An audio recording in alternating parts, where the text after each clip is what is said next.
আসসালামু আলাইকুম। আপনারা জানেন বিএনপির প্রতি আমার একটা প্রচন্ড দুর্বলতা রয়েছে। আমি মনে করি বিএনপি ছাড়া আর কেউ আপাতত বাংলাদেশকে বাঁচাতে পারবে না। উপরে আল্লাহ, নিচে বিএনপি, এটা আমি বিশ্বাস করি। তার মানে কিন্তু এই না যে আমি নির্মম ও অপ্রিয় সত্য কথাগুলো এড়িয়ে যাব এবং জনপ্রিয় মিথ্যা কথাগুলো বলবো। যেমন আমার নির্মম ও অপ্রিয় সত্য ভাষণ বিএনপির অনেকেরই ভালো লাগে না, লাগে নাই আগেও। খালেদা জিয়ার সরকারেরও সমালোচনা করেছি। খালেদা জিয়ার বাড়ির সামনে যখন বালুর বালুর ট্রাক এনে তার রাস্তা বন্ধ করে দেওয়া হয়েছিল, তখন আমি বিএনপির ঢাকা কেন্দ্রিক এবং কেন্দ্রীয় নেতৃবৃন্দের প্রচন্ড সমালোচনা করেছিলাম। এবং আমি অগাস্টের শেষ দিকে যখন তারেক রহমানের সঙ্গে লন্ডনে দেখা করলাম, তাকে আমি বলেছিলাম যে আমি তো আপনাদের অনেক নিন্দা করি, অনেক সমালোচনা করি। উনি আমাকে বলেছিলেন, সেটা আমরা জানি, তবে আপনি সত্য সত্য কথা বলেন, আপনি জাতীয়তাবাদী, আপনি জিয়াউর রহমানের আদর্শে বিশ্বাস করেন, সেই জন্যই আপনাকে আমরা পছন্দ করি। কথাটা আমার ভালো লেগেছে, স্বাভাবিক কারণেই ভালো লেগেছে যে আমি যেটা সত্য মনে করি সেটাই বলি। আমি কেন মনে করছি আপাতত বিএনপি ছাড়া বাংলাদেশের জন্য কোনো বিকল্প নেই। সভাপতি প্রশ্ন উঠবে যে আর বড় দল কোনটা রয়েছে, ওগুলো হঠাৎ করে আবার দেখা যাচ্ছে যে এনসিপি দ্বিতীয় বৃহত্তম দল হবে বলে সবাই আশা করেছিল, এখন মনে হচ্ছে জামাতে ইসলামী এনসিপি কে ছাড়িয়ে গেছে এবং তাদের প্রোপাগান্ডা মেশিনারি এত শক্তিশালী, তারা বলছে বিএনপি কে এবার আমরা হারিয়ে দেব। এটা একটা উদ্ভট কথা, এটা সম্ভবপর নয়। ঢাকার একটা নামকরা পত্রিকা, বাংলার নামকরা পত্রিকার একজন সম্পাদক মহোদয়, তাকে খুব পছন্দ করি, হাসিনা তাকে নির্যাতন করেছে, অত্যাচার করেছে, তিনি বিদেশে পালিয়ে যেতে বাধ্য হয়েছিলেন, তিনি দেশে ফিরে এসছেন, তার উপরে আমি অনুষ্ঠান করেছি, তাকে সূর্য সন্তান বলে আমি সম্বোধন করেছি। আমার খুব প্রিয় ব্যক্তি, আপনারা বুঝতেই পারছেন আমি কার কথা বলছি, মাহমুদুর রহমান সাহেব। আমি ইস্তাম্বুলে দুবার ওনার আতিথেয়তা গ্রহণ করেছি এবং আমার সঙ্গে তার ভালো সম্পর্ক, খুবই ভালো সম্পর্ক। তবে সবকিছু তো আমি দল কানা নই। মাহমুদুর রহমান সাহেব যখন আমার অনুষ্ঠান যদি দেখেন, তিনিও বুঝবেন যে আমি সত্যের খাতিরে কিছু অপ্রিয় সত্য কথা বলে ফেলেছি। আশা করি উনি ক্ষমা সুন্দর দৃষ্টিতে দেখবেন। এখন উনার নেতৃত্বে একটা সর্বদলীয় সভা হলো ঢাকাতে, সর্বদলীয় সভা হলো এবং উনি সভাপতিত্ব করবেন এবং তার কাছে সবাই শপথ গ্রহণ করবে। সেখানে বিএনপি অংশগ্রহণ করেনি। এতে আবার মাহমুদুর রহমান সাহেব এবং সবাই নিন্দা করেছে বিএনপি কেন গেল না, যেন এটা যার যাওয়া তাদের জন্য একটা আবশ্যিক ব্যাপার ছিল, কর্তব্য ছিল। তারা গিয়ে ওখানে জামাত ইসলামী, এনসিপি এবং সবার সঙ্গে মিলে একটা সর্বদলীয় কনফারেন্সে যাবেন। কিন্তু প্রথমেই তো প্রশ্ন ওঠে যে এটা তো সর্বদলীয় নয়, কেননা মাহমুদুর রহমান সাহেব তিনি কোনো দল এখনো গঠন করেননি। তিনি, আমরা জানি, জামাত ইসলামীর একজন সমর্থক। আমি বলবো অনেকটা অন্ধভাবে তিনি জামাত ইসলামীকে সমর্থন করেন। উনি আমার ছোট ভাইয়ের মতো, তাই বলছি যে আপনি জামাতের কথা এবং কার্যকলাপের ভেতরে পার্থক্য নির্ণয় না করে ব্ল্যাঙ্ক চেক দিয়ে দিচ্ছেন, এটা কিন্তু দেশের জন্য ভালো না। যাই হোক, এটা ওনার ব্যাপার, উনি ম্যাচিওর, শিক্ষিত, ভদ্রলোক, মার্জিত রুচি সম্পন্ন ব্যক্তি। এ ধরনের ব্যক্তির খুব দরকার বাংলাদেশে। কিন্তু আমি যেটা বলছি নির্মম বাস্তবতা, রাজনৈতিক কৌশল এবং ইতিহাসের আয়নায় বর্তমানকে দেখার আমি চেষ্টা করি। সর্বদলীয় প্রতিবাদ সভা, নামটা শুনতে যত সুন্দর, ভেতরের রাজনীতি ঠিক ততটা সুন্দর নয়।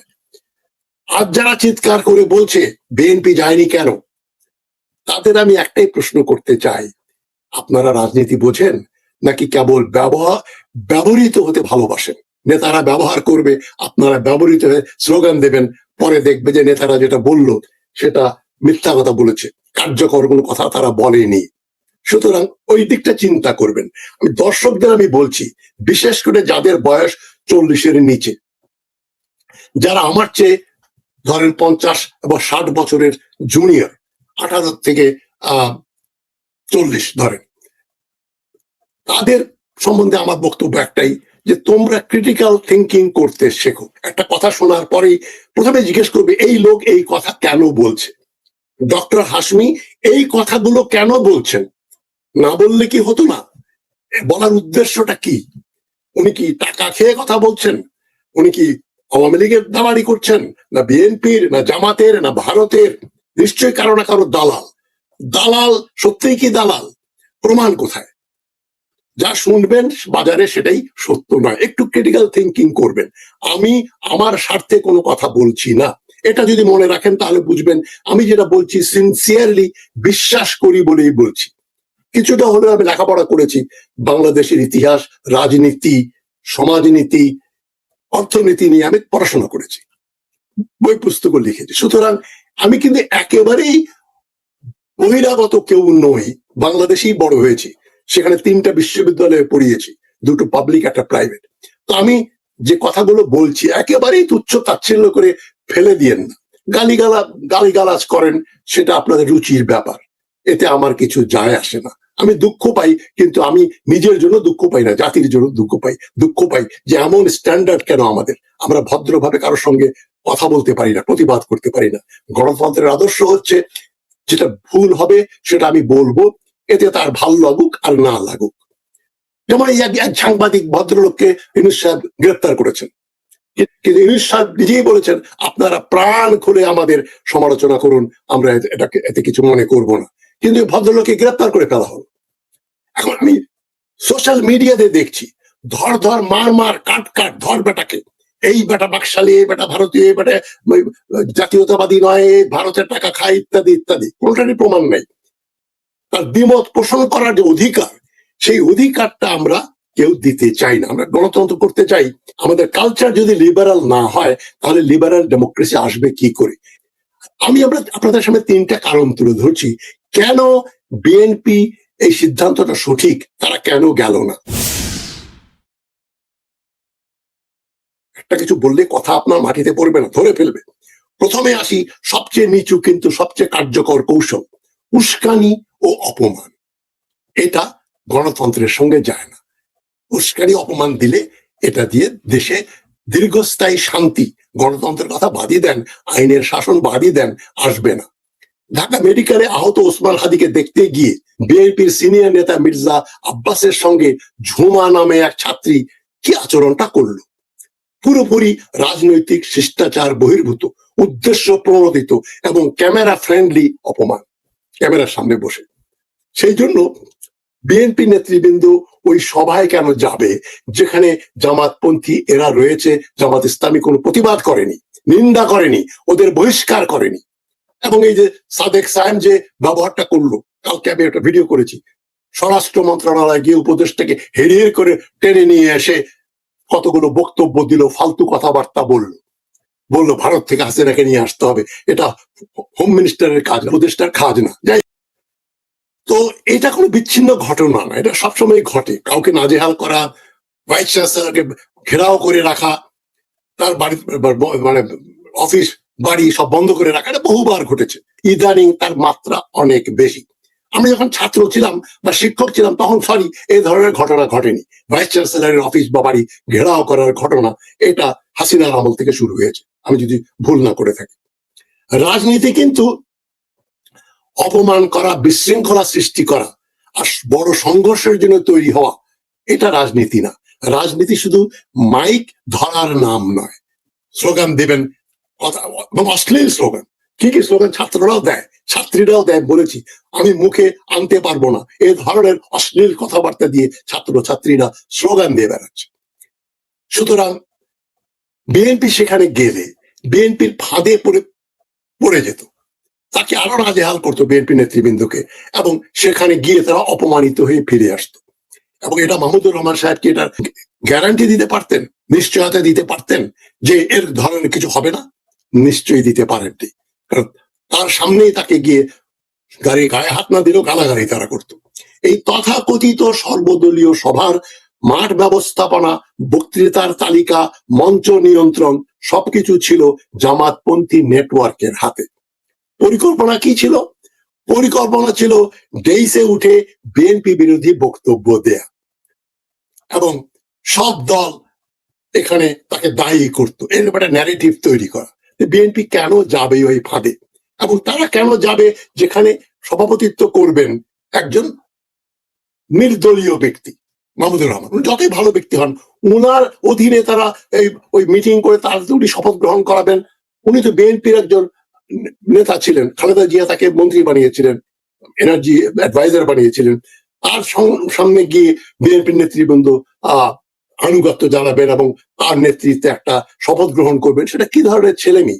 এই ব্যাপারটা আমি ঠিক বুঝতে পারছি না। এই তারপরে একটা ব্যাপার আছে, রাজপথের নিয়ন্ত্রণ হারানো। রাজপথ ছাড়ি নাই, মানে রাজপথ ট্রাফিক বন্ধ করে দিয়ে আমরা স্লোগান দিচ্ছি, রাস্তা বন্ধ করছি, এটাই হচ্ছে ডেমনস্ট্রেশনের ব্যাপার। কার কত মানুষ আছে এটা নিয়ে আসুন। জামাত এই ব্যাপারে খুব পারদর্শী, যা আছে পটলা পুটলি নিয়ে সব হাজির করে দেয় রাস্তায়, এই দেখো আমাদের কত বড়। এর এক ধরনের ডিসপ্লে করা, শো ডাউন করা। তবে বিএনপি সেখানে গেলে, আমি যেটা বলছি, সংঘাতের কেন্দ্রবিন্দু হতো বিএনপি, আর জামাত হতো নিরপেক্ষ মধ্যস্থতাকারী। এই মধ্যস্থতাকারী নিরপেক্ষ এই নাটকে বিএনপি না গিয়ে খুব ভালো কাজ করেছে। সেজন্য আমি বলি বিএনপির ম্যাচুরিটি অনেক বেশি, এবং এই জন্যই মনে করি আপাতত বিএনপি ছাড়া আর কারো বাংলাদেশের কর্ণধার হওয়ার কথা না, হওয়া উচিত না। শপথ বাক্য, নেতৃত্ব, এগুলো কিসের শপথ? বিচারকরা শপথ গ্রহণ করে খুনিকে জামিন দিয়ে দিচ্ছে। এই যে হাদির খুনিদেরকে জামিন দেওয়া হলো না, আসিফ নজরুল আইনমন্ত্রী, যে লোকের কাছে 2টা পিস্তল পাওয়া গেল, এতগুলি গুলি পাওয়া গেল, যে ডাকাতির আসামি, তাকে কোনো আদালত জামিন দেয় কি করে? সমালোচনা দেখছি আমি, বিএনপি পন্থী আইনবিদ ওদের জামিনের জন্য আবেদন করেছে, এটাও নিন্দনীয়। তবে সবচেয়ে বেশি নিন্দনীয়, উকিলের তো কাজ হচ্ছে ওকালতি করা, পয়সার বিনিময়ে কেস ফাইট করবে, এটা কোনো অনিয়ম না, এটা কোনো মানে বেআইনি ব্যাপার না। কিন্তু যিনি বিচারক, তাকে তো দেখতে হবে যে অস্ত্র আইনে যে ব্যাপারগুলো আছে, 2টো আনলাইসেন্স বন্দুক, পিস্তল এবং গুলি, এবং সে ডাকাতির এই অভিযুক্ত নভেম্বর 2024 সালের ব্যাপার। আর 2025 ডিসেম্বরে সে হাদিকে তো প্রায় মেরেই ফেলেছিল, মারাটাই উদ্দেশ্য ছিল। সেখানে জামিন হয়ে গেল, কিন্তু সরকার কিছু করতে পারছে না। আমি প্রথম দিনই বলেছিলাম, শখানিক বিচারক, শখানিক পুলিশ অফিসার, শখানিক আর্মি অফিসার যদি ঝুলিয়ে দিতেন, শখানিক ব্যুরোক্র্যাট, সেক্রেটারি, জয়েন্ট সেক্রেটারি ঝুলিয়ে দিতেন, উপজেলা কর্মী, তারপরে নির্বাহী অফিসার, ইঞ্জিনিয়ার, ডাক্তার, যারা চোর, মানে কয়েকশো লোকের তো ফাঁসি হওয়া অনিবার্য ব্যাপার ছিল, যারা এই 1400 মানুষ এবং এর আগেও অনেক বেশি মানুষকে হত্যা করার কার্যে প্রত্যক্ষ বা পরোক্ষভাবে যারা দায়ী ছিল, তাদের কোনো বিচার হয়নি। সুতরাং এই বিচারকেরও কোনো বিচার হবে না, উনি কেন জামিন দিলেন? এখন সর্বদলীয় ভাবে গ্রহণযোগ্য কোনো নেতা আছে বাংলাদেশে যাকে সবাই সম্মান করবে? নেই। সর্বজন স্বীকৃত কোনো অবসর বিচারপতি, নিরপেক্ষ নাগরিক প্ল্যাটফর্মের প্রতিনিধি কেউ আছে কি? কেউ নেই। হয় ইনি এই পন্থী, নাহলে উনি ওই পন্থী, হয় উনি আওয়ামী পন্থী, নাহলে বিএনপি পন্থী, নাহলে জামাত পন্থী, নিরপেক্ষ কেউ নেই। তাহলে সর্বদলীয় ধরনের একটা মিটিং হবে, কাদের নেতৃত্বে? কারা এখানে নিরপেক্ষ? নিরপেক্ষ না হলে তারা সেখানে কেন যাবে? কেননা আমার দেশ পত্রিকার সম্পাদকীয় লাইন যদি আমরা দেখি, তারা ধারাবাহিক ভাবে বিএনপি বিরোধী কথাবার্তা লিখে যাচ্ছে। জামাতের ভাষা, জামাতের যুক্তি, জামাতের ন্যারেটিভের প্রতিধ্বনি শুনি আমরা আমার দেশ পত্রিকায়।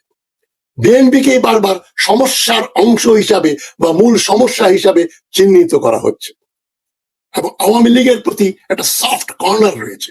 এমনকি বিএনপির টপ নেতৃবৃন্দের অনেকেই মনে করেন আওয়ামী লীগকে নিষিদ্ধ করা যাবে না, আওয়ামী লীগ স্বাধীনতা আন্দোলনের সঙ্গে নাকি আওয়ামী লীগের সম্পর্ক ওতপ্রোতভাবে জড়িয়ে আছে। যে আওয়ামী লীগ, যে শেখ মুজিবুর রহমান পাকিস্তান এক রাখতে চেয়েছেন, বাংলাদেশের স্বাধীনতা চাননি, এটা একটা অপ্রিয় সত্য কথা আওয়ামী পন্থীদের জন্য।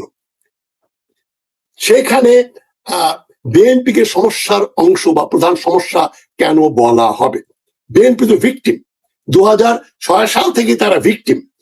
সেখানে জামাত ইসলামেরও একটা ভূমিকা রয়েছে, এবং তারা পরে আবার হাসিনার সঙ্গে দালালি করলো, হাসিনা তাদেরকে খুব সুচতুর ভাবে ফাঁসি দিয়ে দিল, তাতেও জামাতের শিক্ষা হয়নি, এত নির্লজ্জ। যাই হোক, এখন তিনি শপথ বাক্য পাঠ করাবেন, মাহমুদুর রহমান সাহেব, এবং বিএনপির নেতারা তার নেতৃত্বে শপথ গ্রহণ করবেন। তাদের যদি ন্যূনতম আত্মসম্মান থাকে, কাণ্ডজ্ঞান থাকে, তারা সেটা করবেন, আমিও করতাম। তারপরে ইতিহাস না জানার কারণে বারবার আমরা ভুল করি। 7ই নভেম্বর 1975 জেনারেল জিয়াউর রহমান বন্দিদশা থেকে মুক্ত হন। কর্নেল তাহের তার গণবাহিনী জাসদ ক্যান্টনমেন্টের সৈনিক ভাইদের নিয়ে একটা মিটিং করলেন, সেখানে জিয়াউর রহমানকে ডেকেছিলেন ওই মঞ্চে গিয়ে অংশগ্রহণ করতে, কিন্তু জিয়াউর রহমান যাননি। তিনি জানেন সেখানে গেলে তার কর্নেল তাহের হয়ে যাবেন হিরো, উনি হবেন প্রধান, এবং তার প্রতি আনুগত্য জানিয়ে জেনারেল জিয়াউর রহমান সেখানে যাবেন। জিয়াউর রহমান জানতেন কর্নেল তাহেরের যে রোল বিতর্কিত, উনি অনেক অফিসারের হত্যার ব্যাপারে তার সক্রিয় ভূমিকা ছিল, যে জন্য তার ফাঁসি হয়েছিল। সেখানে যাননি। বিতর্কিত জায়গায় বিতর্কিত ডিসিশন নিয়ে বিএনপি কেন যাবে? তাই বিএনপি সর্বদলীয় প্রতিবাদ সভায় যায়নি। সুতরাং এটাই প্রমাণ করে বিএনপি না যাওয়াটা তাদের পরিকল্পনায় আঘাত করেছে, তাই তারা বিএনপিকে গালি দিচ্ছে। আর যারা বলছেন বিএনপি সাহস দেখায়নি, তাদের বলছি সাহস মানে ফাঁদে পা দেয়া নয়। সাহস মানে আত্মসম্মান বিসর্জন দিয়ে কোথাও গিয়ে একটা কোনায় দাঁড়িয়ে থাকবে আর বড় রোল প্লে করবে যাদের চোঙ্গা ফোকার শক্তি বেশি। সুতরাং বিএনপির সিদ্ধান্ত কোনো আবেগের সিদ্ধান্ত নয়, এটা একটা হিসেবের রাজনীতি। আবেগ দিয়ে হবে না, হিসেব দিয়ে করতে হবে, এবং সেটাই একটা দলের বড় পরিচয়। শেষ কথা একটাই, বিএনপি ভুল করেনি, বিএনপি ট্র্যাপে পা দেয়নি, এবং ইতিহাসে বারবার আবার প্রমাণিত হলো যে দূরদর্শিতাই এখন শেষ পর্যন্ত বিজয়ী হলো। এটা ইন দ্য লং রান বিএনপির পক্ষে যাবে। যেমন জামাত ইসলামীকে যদি আমি উদাহরণ হিসেবে আনি, যেখানে জামাত থাকবে সেখানে বিএনপি যাবে কেন? কেন যাবে? একটা ফ্যাসিস্ট এন্টিটি যারা গণতন্ত্রে বিশ্বাস করে না, এখন তারা যতই ধোলাই দেখ, জামাত যে কতটা ব্যাংকরাপ্ট, দেউলিয়া হয়ে গেছে, মেজর আখতারুজ্জামানের মতো মানুষকে তারা সদস্য বানিয়েছে। মেজর আখতারুজ্জামান, তার অনেকগুলো ভিডিও টেপ আছে ইউটিউবে, দেখলেই বুঝবেন জামাতকে যে কিভাবে গালিগালাজ করছেন। 71-এর রাজাকার, দেশদ্রোহী, বাংলাদেশ বিরোধী, সেখানে গিয়ে উনি হাত মিলাচ্ছেন। এবং জামাতের যে পুরনো কনস্টিটিউশন ছিল সেই অনুযায়ী একজন ব্যক্তিকে তারা সদস্যপদ দিতে পারে না যদি না তিনি দলের সঙ্গে কিছুদিন সংশ্লিষ্ট থাকেন রফিক হিসাবে, বন্ধু হিসাবে, তারপরে রুকন বা সদস্য হবেন। ওগুলোর ধার ধারছে না জামাতের নব্য জাসদি নেতৃবৃন্দ। তো জামাতের সঙ্গে বিএনপির তো কোনো সম্পর্ক থাকতে পারে না। জামাত হাসিনার সঙ্গে মিলে বিএনপির বিরুদ্ধে সেই 91 সাল থেকেই তারা আন্দোলন নেমেছে, এরশাদের নিয়ন্ত্রণ, এরশাদের নির্বাচন করেছে। হাসিনা উত্তর বাংলাদেশে যেটা ঘটছে, মানে আমরা যেটা করি এক্সট্রিমে চলে যাই, ভারত বিরোধী থেকে পাকিস্তানপন্থী হয়ে যাওয়া, এটা কোনো ভালো লক্ষণ নয়। পাকিস্তানিরা যে মানুষ হত্যা করেছে, নিরপরাধ মানুষ হত্যা করেছে মেশিন গান দিয়ে, তারা নিরপরাধ শত শত হাজার হাজার মহিলাকে ধর্ষণ করেছে, লুটপাট করেছে, মানুষ হত্যা করেছে, তাদেরকে আমরা নির্দোষ বলে দিচ্ছি। বুদ্ধিজীবীদের হত্যা করেছে 14 ডিসেম্বর, বলছে ভারতীয় সেনাবাহিনী করেছে। ভারতীয় সেনাবাহিনী 14 ডিসেম্বর বাংলাদেশে প্রবেশ করেনি, এবং যে রাও ফারমানের ডায়েরিতে যে নামগুলো ছিল তাদের অনেকেই কিন্তু ওই 14 ডিসেম্বর তাদেরকে হত্যা করা হয়েছিল। ডক্টর ফজলে রব্বি একজন, এরকম আরো কয়েকটা নাম ছিল, মুনির চৌধুরী একজন, এরকম অনেকগুলো নাম ছিল রাও ফারমানের ডায়েরিতে। এখন বলছে না না সব, এখন একজন ইউটিউবার বলছেন 16ই ডিসেম্বর কোনো বিজয় দিবস না। এটা কোন দিকে যাওয়া? মানে এক এক্সট্রিম থেকে আরেক এক্সট্রিম। 16ই ডিসেম্বর ভুলে যেতে হবে, 26শে মার্চ ভুলে যেতে হবে, এই 5ই অগাস্ট নাকি আমাদের স্বাধীনতা দিবস।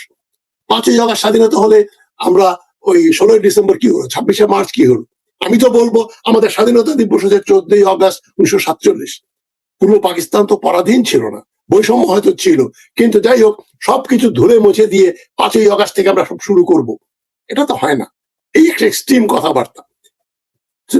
সুতরাং এখন আর কোনো সন্দেহের অবকাশ নেই যে দল হিসাবে একমাত্র বিএনপি বাংলাদেশকে ধ্বংসের হাত থেকে রক্ষা করতে পারে।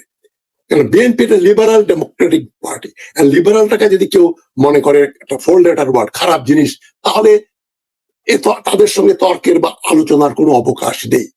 যারা জানেন না যে সেকুলারিজম বা লিবারাল ডেমোক্রেসি এটা একটা ভালো জিনিস, লিবারাল হওয়াটা কোনো অন্যায় না। আপনি ইলিবারাল হয়ে কোনো লিবারাল সরকার কায়েম করতে পারবেন না।